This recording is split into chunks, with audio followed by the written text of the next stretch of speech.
കഴിഞ്ഞിട്ട് കൊന്ന പൂത്ത പോലെ നമ്മുടെ കാസ്കിലോ ദാ ഇപ്പോഴാണ് കേട്ടോ പൂത്തുകൾ എല്ലായിടത്തും പൂട്ട് കഴിഞ്ഞപ്പം ഉറങ്ങിക്കെടുക്കായിരുന്നോ അതോ എൻ്റെ പരാജയ പരിഭവം കൊണ്ടാണോ എന്നറിയില്ല. അടിപൊളിയായിട്ട് പൂത്തുകൾ നിറച്ച് തേനീച്ചകളും വണ്ടും നല്ല രസമുണ്ട് കേട്ടോ കാണാൻ. രാവിലെ നീറ്റിൻ്റെ വരുമ്പം അടിപൊളി സ്മെല്ലാണ്, നല്ല സ്മെല്ലുണ്ട് കേട്ടോ. കാസ്കിലോ വിരിഞ്ഞ് നിൽക്കുമ്പം ഡോറൊക്കെ തുറന്ന് വരുമ്പം അടിപൊളി സ്മെല്ലാണ്.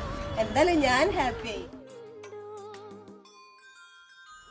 സമയത്ത് നമ്മളെ മുറ്റം അടിപൊളിയാണ്, ഭയങ്കര ഭംഗിയിൽ അറേഞ്ച് ചെയ്ത് വെച്ചൊരു ഗാർഡൻ ഒന്നല്ല. എന്നാലും കാസ്കിലോയും അടീനിയും നമ്മുടെ ബോഗൻവില്ലയും എല്ലാം കൂടെ നിൽക്കുമ്പോൾ അടിപൊളിയാണ് ഇപ്പൊ കാണാൻ.